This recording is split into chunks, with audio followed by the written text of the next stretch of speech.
Oh, hello there, listeners of the Locked On Leafs podcast. If you are a YouTube member, you do see the great showmanship that we just had there. We played a song, simply the best. I have a mug, the best ever. And clearly, this is not the night to be doing either of those things, as the Maple Leafs really just pooped the bed once again against the Buffalo Sabres. We're going to break down the game. We'll go through the good, the bad, the ugly. That makes a return today. It was Owen Power's debut, so we'll definitely go a little bit more in depth on that as well. And then we're going to play some cosine, no sign later today. It's going to be an interesting podcast, that's for sure. But that's what's on deck for today's edition of Locked On Leafs.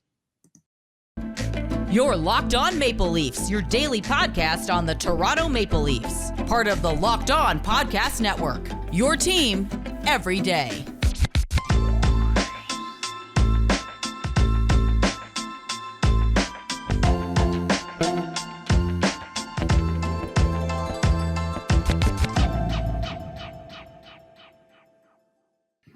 Hello and welcome to the Locked On Leafs podcast, one-stop shop for all things Leafs. I'm your host, Mike DiStefano from TSN 1050 Toronto Radio, also known as Al's brother from TSN's Overdrive and TSN 1050's Leafs Lunch.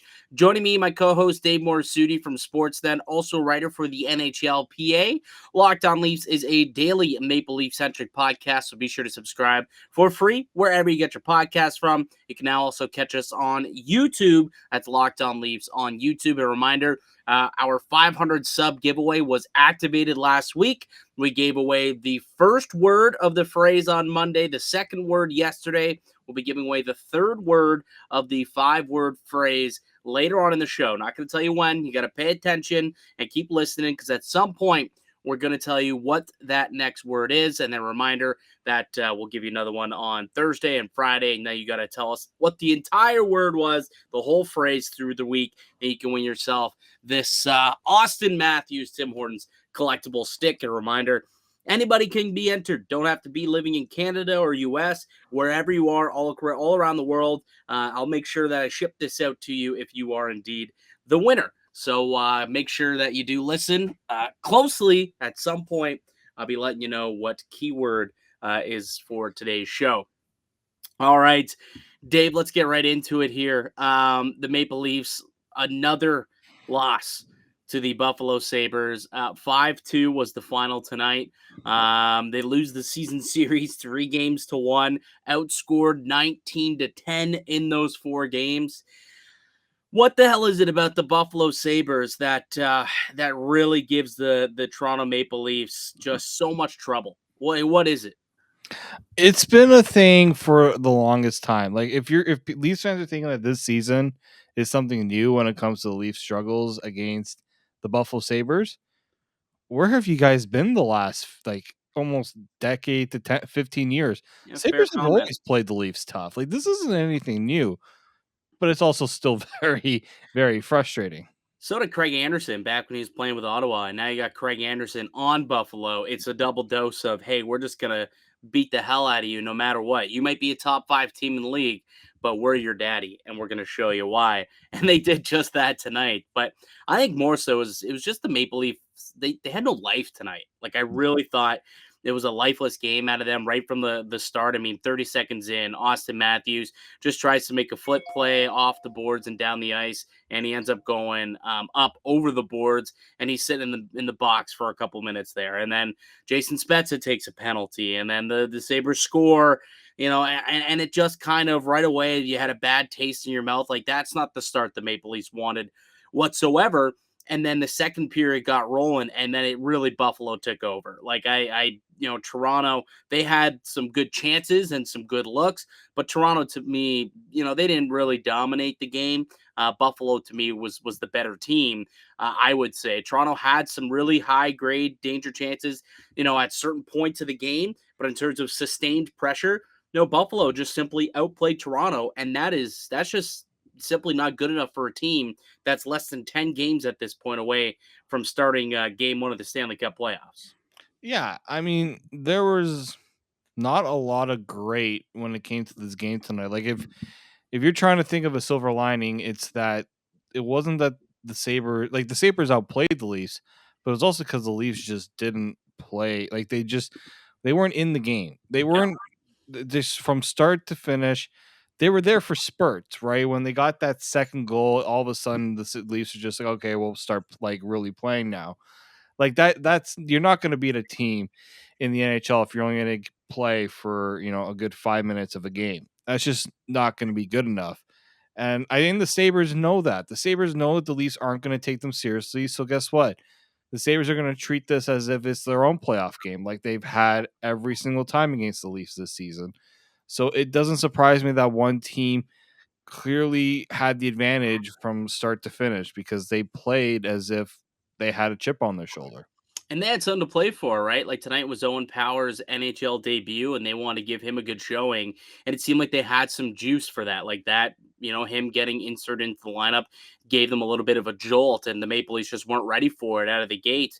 But Owen Power, I thought that he had a pretty solid night, a pretty good debut. Notably, that pass breakup, defending a 2-on-1 on Giordano and Matthews, and just very smartly, Gio tries to pass it over to Matthews, and Owen Power sniffed it out. A 2-on-1 with Matthews on the receiving end of the pass. Odds are whoever's going down the ice probably not going to shoot that puck. So I'll take away the pass, and he did, sniffed it out, and took away a scoring chance. That was probably pretty well the highlight, I would say, of his game tonight. But overall, pretty solid debut, I think, from Owen Power. What'd you think? Yeah, he looked like he didn't look like a player that didn't belong in the NHL. So I feel like a guy that's coming straight from college to the NHL, it's a pretty good thing to see if you're a Sabres fan, because there are some guys right now that you can look at and say they got a bright future in a way. Like Owen Power, he played 19 and a half minutes tonight. Like he like for on a Buffalo. Yeah, Buffalo doesn't have, they have Rasmus Dahlin, they have Henry Okiharu, Matthias Samuelsson. All those guys played way more than Power, but I think it says something that he played almost 20 minutes in his NHL debut. Yeah, absolutely. That Matthias Samuelsson kid too, like he's a player as well. Like they've got some good pieces on Buffalo.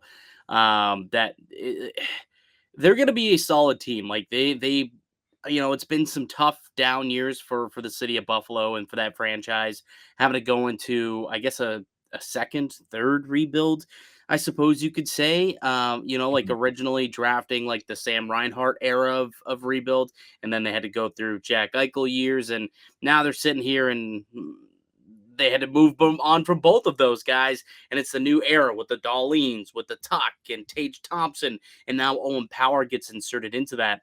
But I want to talk about Tage Thompson and Alex Tuck, because Tage Thompson is having himself a heck of a season, first and foremost. But this dude all season long was a pain in the ass for the Toronto Maple Leafs. He had goals in all 4 games against the Maple Leafs. Ended up with 4 goals, 2 assists, or maybe 5 goals and 2 assists this season for Tage Thompson in the 4 games that he played the Maple Leafs.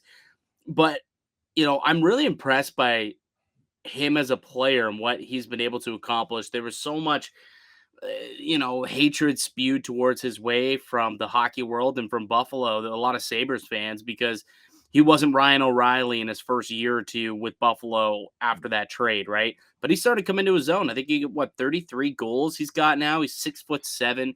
The dude's got some wheels on him. There's the one play tonight where he just completely blew past Morgan Riley going back to negate an icing call, and he got to the puck first.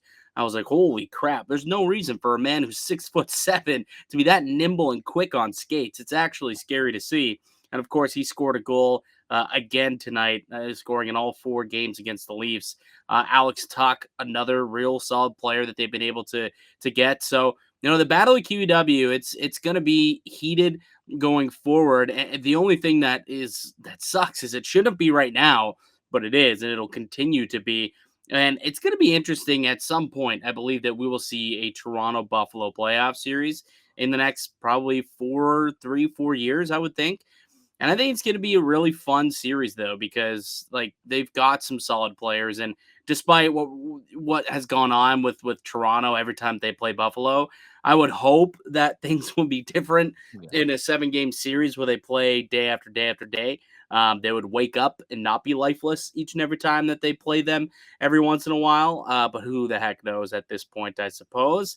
But yeah, overall, just a little bit of a disappointing game for Toronto. But at the same time, got to give credit to the Buffalo Sabres, who I thought, had some players really stick out to me tonight and show that they're really progressing and developing as a team.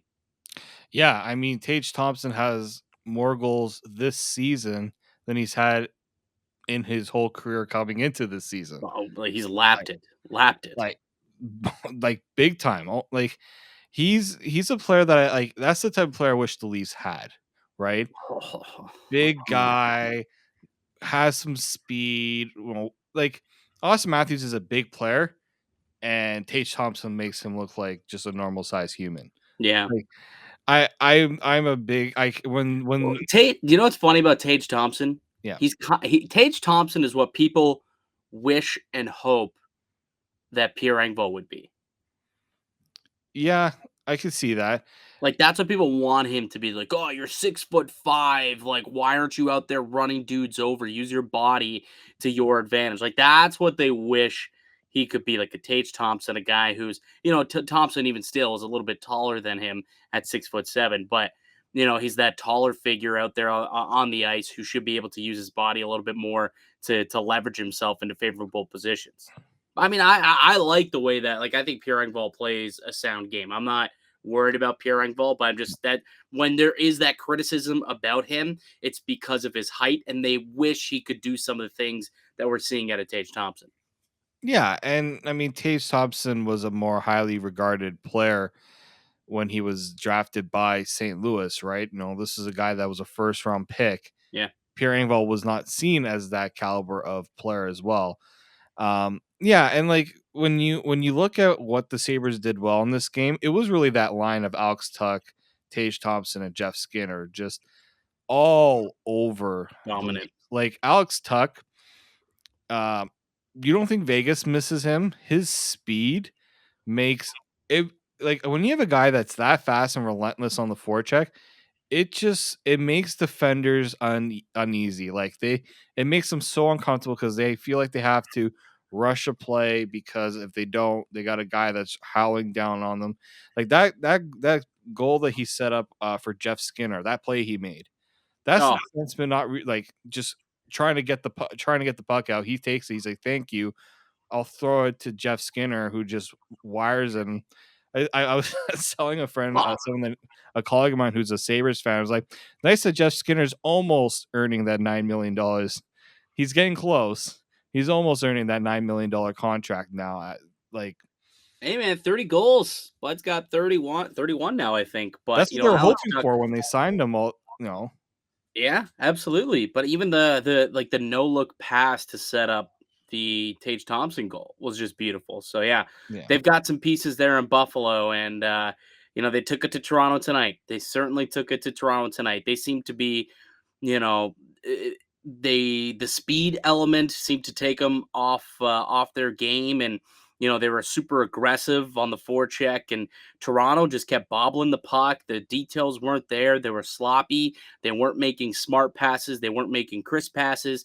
Nothing was going right for the Maple Leafs. Absolutely nothing was going right for them. And even like Craig Anderson made some unbelievable stops, and even a couple of times had the post come through and help him, or the fact that the puck was just ever so slightly trickling in towards the net. He leans back and swipes it and able to get gloves on it and whatnot. So, it wasn't the Maple Leafs night. Nothing went right for them in this one. And, what are you going to do? Sometimes you just kind of have one of those nights for Toronto. I'll be curious to see if this is one of those throw the tape in the dumpster type of game. And then the question after that is like, well, how many of those games can you really have? We're going to get to the good, the bad, the ugly. But before we do, let me tell you about one of today's show sponsors, and that is HelloFresh. With HelloFresh, you get farm fresh, pre-portioned ingredients and seasonal recipes delivered right to your doorstep. Skip trips to the grocery store and count on HelloFresh to make home cooking easy, fun, and affordable. That's why it's America's #1 meal kit. Get farm fresh seasonal produce and easy to make recipes delivered right to your door each and every week. HelloFresh chefs really know how to diversify the menu with seasonal recipes like salmon limon or pasta primavera. You can pick favorites from 50 different weekly options and skip weeks when you need to, change your delivery date, or update your preferences, all in the HelloFresh app. HelloFresh, it's fantastic. Go to HelloFresh.com/locked-on16 and use the code locked-on16 for up to 16 free meals and 3 free gifts. That is 16 free meals and 3 free gifts at HelloFresh.com/locked-on16. HelloFresh, it's America's #1 meal kit. And welcome back into the Locked On Leafs podcast. I'm Mike DiStefano. Alongside me, I've got Dave Morassutti. We are your host here at Locked On Leafs. And it is not time yet to give away the third word in the Austin Matthews stick giveaway contest. So make sure you keep listening along. We will not be giving it away just yet. Before we do, I do think we should get into the game a little bit and talk about the good, the bad, and the ugly. Typically, we do a 3-star segment, but when it's an ugly one like this, we got to bring back the good, the bad, and the ugly. So, Dave, why don't you start? What was something you did like about tonight? Maybe the one bright spot that you noticed. I'm just gonna say his name, Mr. Timothy Liljegren, a guy who you and I have been clamoring to have Sheldon Keefe put back in the lineup, and the only reason why he got back was because Jake Muzzin couldn't play, and he was by far, I think, the more impactful player especially on the blue line. Austin Matthews was trying his best to give this team some spark, but Timothy Liljegren, I thought, was the most impactful player on the ice for the Leafs tonight. Yeah, I completely agree with you. I thought that I had the same thing. Just Timothy Liljegren and kind of that first pairing together. They had outshot 8-2 while out there on the ice, those two, and they were on the ice for a couple of goals at 5-on-5. They weren't fishing any pucks out of the back of their net tonight, so they were a +2 each of them tonight. And then also when you look at the expected numbers, 77.29 expected goal for percentage with those two out on the ice together. So they played real good as a duo, and Timothy Liljegren just seems to be picking up right where he left off with Giordano. And what I thought was interesting about that as well is the fact that not only they lead with the shot share, they had more high danger chances, they had more scoring chances in general, more shots. They also started with only 30% offensive zone starts. So they started in their own zone quite a bit. So they were able to turn that defense and transition it into offense. And, that's not something that a lot of Maple Leafs were able to do tonight. So the fact that that pairing was able to get away with that and played fairly well doing so. Certainly they were the lone bright spot on the night is that pairing there. I'll be curious to see what they end up doing in Washington. If they kind of go back, Jake Muzzin's going to get back into the lineup, or that's the plan at least. Is that going to shake everything back up again? Or perhaps, maybe you just take out Justin Hall and then you slide Brody back to the right and you go Muzzin and Hall. I don't know. We'll have to see. But that wasn't, I don't know if that's the end of the Riley Brody tandem or the Riley Liljegren tandem. We'll see. We'll see. All right. The bad. What was bad tonight, Dave? The bad, I thought the other lines, like the depth, everyone outside of that first line, there wasn't really much going there. When Austin Matthews has got a tough night against Craig Anderson, where he's putting pucks on net, he's got his chances, and Anderson's got his number. Who's the other guy to step up and really take some of that weight off of the first line? I didn't see it. I really couldn't. I couldn't see a line that really stuck out to me and says, okay, these guys are going to pick up the slack in this game. That was, I probably say, with the bad for me. Yeah, I tend to agree with you there. There really wasn't much. Let me see if you look at the natural stat trick, any of the forward lines that really, there wasn't a whole lot here. That third line, Camp, Engvall, and Nylander had a couple of chances. The top line did okay, but the fourth line, nope, they did not have a good night at all. The second line did not have a very good night either. Just overall, not a great game from basically any of the four groups. I would say even the top line didn't look super well. I mean, they had those few spurts where they had a couple of good looks, but it wasn't a marvelous Matthews Marner game that we're used to seeing as of late. So, yeah, I would even just put everybody into that category. The whole team just was pretty bad for me. But when I look at the ugly special teams, special teams tonight were horrid. Horrid. They allowed 2 goals shorthanded. And then they also went, 0 for 4, 0 for 5, I want to say. 0 for 5 on the power play, only 4 shots on goal in Oh, 5 power play opportunities.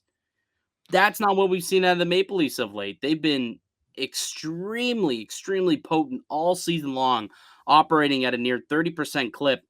And tonight, they weren't even able to get the puck on goal. Like, they just couldn't get through Sabres. Like, they were getting shots blocked, and they just weren't able to sustain much zone time. They were keeping things to the perimeter, and then they would have to, go back and circle up and get it back on side. They weren't able to, much. The details weren't there, and you could tell in the power play as well. Like the tape to tape passing, inexistent. And that's what makes this power play so special. When they're zipping it around like that and then funneling everything to the net and then crashing the net, and they're able to score and pounce on those rebounds and second and third opportunities. That wasn't happening tonight. It there just was no wasn't happening. urgency, right? No. If you're gonna try to set up Austin Matthews for a one timer, get that puck to him quickly. Don't be trying to, all right, we're gonna try to fake him out, or we're just gonna keep moving things along and kind of go through the motions. It felt like they were going through the motions out a lot of times in this game. I will say, Matthias Samuelsson, we brought him up earlier. Boy, is Ooh. he brave to get in front of that Austin Matthews one timer. That looked like it hurt. Yeah, I'm not doing that. I'm Nope. certainly not doing that at all, and that's why I'm not in the NHL, Dave. Strictly, that is the only one reason, because I'm not willing to get in front of an Austin Matthews clap bomb. Has nothing to do with the fact that I can't skate for crap. It's purely because I'm too chicken to get in front of shots. Yeah, Matthias Samuelsson. I like that kid a lot. I think that he's going to be a solid like top 4 guy. Defensive defenseman for the Buffalo Sabres for a long time. Like they've already got Darlene, who's a 2-way guy. Owen Power could be a 2-way guy.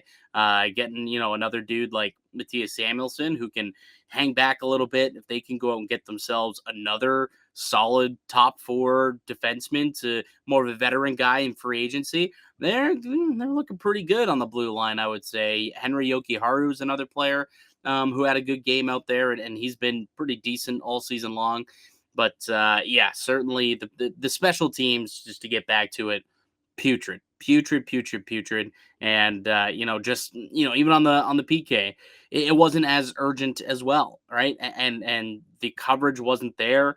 A couple of breakdowns, and next thing you know, you've allowed 2 shorties in the game, or 2 goals on the power play, and that's not what this team's used to doing. They were a top 5 unit for the longest time, and starting to slip a little here. And special teams. This isn't the time of year where you want your special teams to start going in the opposite direction. It's kind of happening. They're now 0 for the last 10 in the last 2 games on the power play, and they've allowed. Well, technically they didn't allow a power play goal against, but the Caulfield goal came seconds after the power play. So Right. there's a couple games now where special teams are starting to creep up as a little bit of an issue here. So for me, ugly outing today. That's got to change. That's got to change. Was there something else you want to note in your ugly? I mean, that was. I think that just the way things, the fact that they were playing so poorly, but were still in it until the third period, and then just to discombobulate like they did, allowing those 2 goals that seemingly put the game out of reach. Was it the 4-1 goal where wide open cage, cross ice Yeah, pass, and it's just an easy one-timer right into the back of the net? Like, where was the coverage there? How do you Cole allow that Blackwell to was the happen? last line of defense there. And he was on a knee 8 feet away from the player. What are you going to do? Yeah. There was nothing that he was going to be able to do there. That was another broken down play. That was ugly. That was also part of the ugly. Anything else you want to touch on from tonight's game before we move on to cosine, no sign? Anything you want to discuss here? I think there's going to be people are seeing. I'm seeing all the reaction from this game on social media. Like, I'm disappointed with how they played, but I'm also not going to just lose my marbles over it either. Just because we've seen how they've played the last 8 games. They Yeah. went 7-0-1. We've seen how they played against top teams. They do Did you play to that level. So it's annoying that they don't play up to the Sabres level, or they don't try to just show the Sabres that they are the better team. But I think we've come to understand that the Leafs have taken a different approach to how they play certain teams, and that's just something where you have to live with, unfortunately.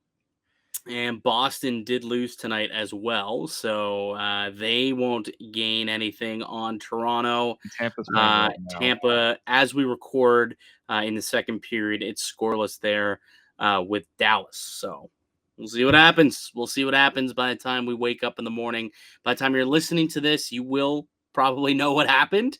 But as of now, Toronto still sitting 4 points up for second in the division, despite the loss to Buffalo. But really quickly, there was this board that they tossed up there during the game that had to do with the Maple Leafs winning percentage against playoff teams and non-playoff teams.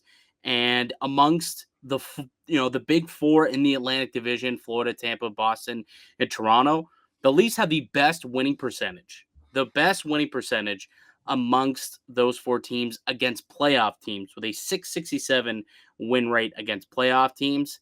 They also hold the worst win percentage amongst non-playoff teams, just a 718 compared to Florida, which is an 838 win percentage, and Tampa an 833 win percentage. So, that just goes to show how we don't just talk about this is a trend that has been going on all year, basically, is what we're getting at. But the good thing is, non-playoff teams, they're not in the playoffs. They're not in the playoffs, so they don't have to play down to their opponents come May, because they'll get to play up to the playoff teams where they do have that success, especially against the teams who they played recently, where they've actually literally had a lot of success. All right, before we get to cosine, no sign, Dave, why don't you tell the good folks of the Locked On Leafs podcast about our friends at Built Bar? Yes, as we get to that point of the year where we're trying to stick to our New Year's resolutions, Built Bar is trying their best to aid us in that quest with the first ever protein infused marshmallow. They're fluffy, they're marshmallow, they're not just a protein bar, they're a treat, and they're covered in 100% real chocolate. Puffs are a fan favorite with some incredible flavors like yummy cinnamony churro, coconut marshmallow, banana cream pie. So good. These are going to be your new favorite. They're low calorie, they're high protein. You can replace your candy bar with these. In fact, these are better. Typical candy bar can be anywhere between 2 to 300 calories. Most Built Bars contain 130 calories, 4 grams of sugar, 4 net carbs, and 17 grams of protein. So, how could you get your hands on one of these bad boys? Go to built.com and use the promo code LOCK15 to get 15% off your order. So, that is LOCK15 for 15% off at built.com. Welcome back into the Locked On Leafs podcast. I'm Mike DiStefano. I've got Dave Morassutti with me for today's show. We got one more segment for you. We're going to play some cosine, no sign today. David, first one for you. Cosine, no sign. I should give out the word of the day in the Austin Matthews giveaway. I'm going to I'll co-sign that one. Oh, you're going to co-sign it. I'll co-sign I was hoping you were going to no-sign it. All right. Dave has co-signed it, so you guys are lucky that he has. So here is the word for Wednesday in the Austin Matthews Tim Hortons collectible stick giveaway. The word is four. No. Matthews, four. We already did 4 yesterday. Right, we did 4 yesterday. Right, that was the Tuesday. Today is now Wednesday's show. It is not 4. It is Rocket. It is the word rocket, not for. It is rocket. So, if you missed the first couple of words, you got to go check out Monday's episode. Got to check out Tuesday's episode. Today's word is rocket. And we got two more words that we got to give out to complete the sentence, complete the phrase. And that'll be done on tomorrow's show on Thursday. And then again on Friday. And Friday will be when you submit the full answer. And then we'll be selecting one of the comments from the YouTube comment section. And we'll be giving away the Austin Matthews, Tim Hortons collectible sticks. So go ahead and make sure that you are subscribed. Obviously, that is basically the only key thing to be eligible for it is you have to be subscribed to our YouTube page. So be subscribed to our YouTube page, Locked On Leafs, and then on Friday, make sure that you comment below and let us know the full phrase that we'll be using. All right. Let's get to the real cosine no signs here, Dave. For those who are new to the podcast, perhaps thank you so much for giving us a go. If you've made it over a half hour into the show, thank you for sticking around and listening to us banter here. But the way that this game works is we're going to make statements to each other, and if we agree with the statement, we co-sign it. If we disagree, we no-sign it. So that's how the game works. Dave, why don't you kick things off with your first statement? My first statement, I mean, we've been talking a lot about the injuries and everything going on lately. Justin Hall does not play in the first game of the playoffs. No sign. I'm going to no sign it. As much as I hate that these words are going to come out of my mouth because I don't agree with them. But if I'm putting myself in Sheldon Keefe's head, which is the guy who does make the lineup card, not you and I, unfortunately, it sounds like Keefe's preferred lineup is Riley, Lyubushkin, Muzzin, Brody, Giordano, and Hall. He was speaking to the media a couple of days ago, and he said, yeah, it seems like we've pretty well we have, what's the word he used there? Settled on our pairings, but we're just getting a look at some other stuff. And if you ask me, he said, we're settled on the pairings we've seen over the last couple of games. And that was when we saw those six guys together when Muzzin returned. Hall went down to play with Giordano, and Lyubushkin and Riley were the top pair. I think that's what is Sheldon Keefe's ideal game one lineup. So unfortunately, that would mean that Timothy Liljegren, who I think has been playing some excellent hockey of late, might be up in the press box game one, but the leash will be short. The leash will be really, really short on Justin Hall, I believe, and it may even be short on Jake Muzzin if he doesn't return to form. It could be short on Muzzin, and just like we saw tonight, it could be a completely different six-man unit that could be out there. These same players we saw tonight, but maybe configured in a different way. We'll see. We'll see what ends up happening. That's a good one, though. That's a good one. Well, we kind of touched on this a little bit, actually. You stole the thunder a little, but cosign, no sign, Dave. This loss against the Buffalo Sabres does not worry you heading into the playoffs. Well, I'm going to co-sign it because I just think that we've seen what they've done over a stretch, and then they have a game like this, right? So it's obviously there is a trend against these teams. Where the worry comes is when do they start really showing, chinks in the armor against the good teams? So they got the Capitals in their next game. Will that be a letdown game? Will there eventually be letdown games against really good teams? We haven't seen it yet, so that's why I'm not concerned. I know it's frustrating, concerning. I don't think it is. Yeah, I think that's probably a solid answer. And also, there's 10 games to go. They were already solidified in a playoff spot. It's possible that they were already kind of looking towards the future in a game like tonight against a team like the Buffalo Sabres, and it cost them. It cost them. But I would bet that the message that's coming out of Sheldon Keefe tonight is don't let that happen again. Don't think ahead of Buffalo. Yeah. Don't think ahead of Washington. Don't think ahead of the Islanders when you play them, or the Senators when you play them on Saturday.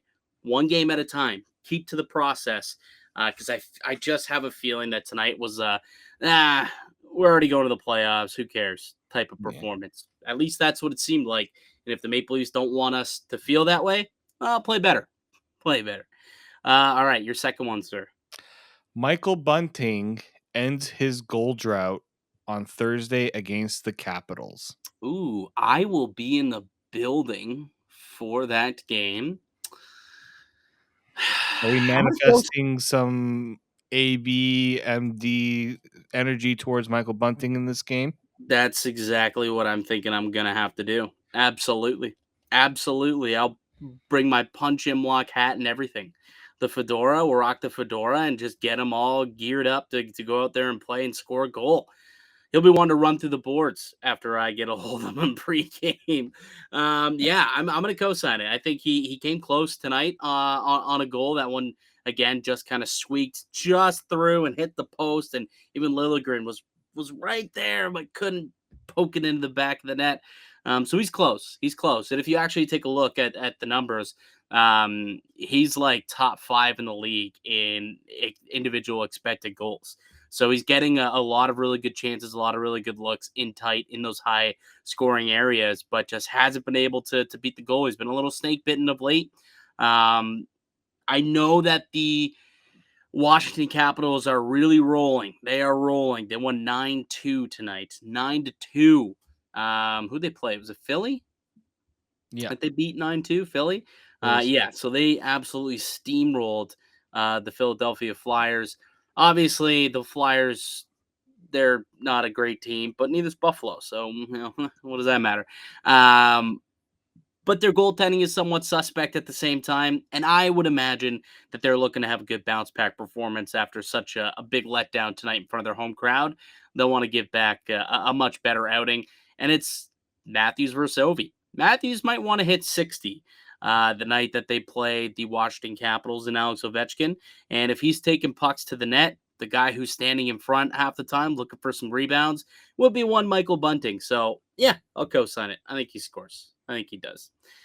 Second one for you. William Nylander needs to be put back with John Tavares ASAP. Ooh, that's a good one. After seeing this game, I'm more inclined to say cosign because on a game like this, that should have been something that Sheldon Keefe went to. I don't like when Sheldon Keefe goes to the Tavares, Marner, Matthews trio when the Leafs really need something because I don't. It doesn't generally work as well as I think we expect it to. So I think yeah, you know what, like it's nice that we've seen Tavares play well without Nylander, but I'm sorry, he's got to play. You got to put your best lineup out there, and is William Nylander as your third line winger your best lineup? I just don't see that. This is a tricky one, and I guarantee you it's one that has Sheldon Keefe kind of tossing and turning at night, whether or not he's done with this experiment or if he thinks that it's worthwhile. If you look at the numbers, John Tavares has um, played a lot better away from Willie, but Willie has not played that well at 5-on-5 away from Tavares. He's being limited with his line mates. As I love Pierre Engvall as much as the next guy, but he's not as much a playmaker as John Tavares. And Rob Kerfoot has his moments as well. And David Kampf, clearly neither of those guys when he's got the puck on his stick. So his offense has been limited at 5-on-5. He's still getting his power play cookies. I mean, he got another point tonight. I think he's up to 69 points, a career high for William Nylander, which kind of shocked me. 69 points. We've been talking about this guy struggling for the last 2 months. He just keeps racking up points on the power play. Put up a career high in points, like despite. I know. Then Toronto's we're an interesting market. But like JT and like that line, they've been suppressing a lot of defense as well. So with him, Mikheyev, and Kerfoot, I think they're averaging 5 better shots. They're plus 12 in shots per 60 when out there on the ice. With the way it was before with Tavares, Nylander, and Kerfoot, they're only plus 7. So you're, extra 5 shot differential per 60 minutes. And we know that Tavares came out, I think it was yesterday, and said he likes playing with Mikheyev. It seems like it just makes him play with higher pace, which has been an issue with him a lot this season. So I don't know if I don't know if I'm like the word ASAP to me. I don't think I'm ready to put it back ASAP. Not quite yet. Not quite yet. Your third one. My third one, we kind of discussed it in the last podcast, but I'm going to be a little more firm with this. We do not see Eric Schalgren start game one of the playoffs. Because I know some people are saying that there's a good chance it could happen. Okay, hold on. So we don't see him play? No. Even Coach if Jack Campbell isn't 100%. Because some people are saying, if Jack's not 100%, Sheldon Keefe won't go to him. No, Jack would have to be out of the game. Like tonight, he was on the bench. If this was a playoff game, Was he on the playing bench? I heard he wasn't on the bench. No, he was on the bench. Okay. I got bad intel on that one. Yeah, no, he was on the bench. Okay. Yes, he was. So if this is a playoff game, I think Jack starts tonight. Unless he's legitimately hurt and like a more catastrophic injury occurs between now and the end of the season and the final, 9 games left? Obviously, that changes things. But if Jack is only, let's say, 80% good to go and Shalgren feels 100%, I still think they go to Jack Campbell for game one of the playoffs. Once you get to the playoffs, like at this point in the year, realistically, everyone's got their bumps and bruises. No one's 100%. Nobody. I think that this is more of a way to manage his workload into the playoffs. But game one, that's Jack's game, barring some sort of legitimate, significant injury where he just can't take the ice in general. So, yeah, maybe I didn't word it properly. Maybe I should have worded it sort of like, do you see, Jack Campbell getting sidelined if he's not 100%? I probably should have done something like that. I still don't. I don't. Like I said, are you saying if he feels the way he feels today, where he was unable to go because he's not 100%? Like I said, if this was a playoff game, I think he would have played tonight. Okay. Yeah.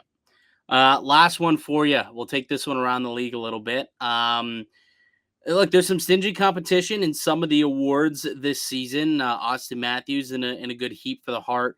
The Norris Trophy, I would say, has a pretty good race right now with Yossi and Makar. But the biggest slam dunk award this season is Igor Shesterkin to win the Vezina.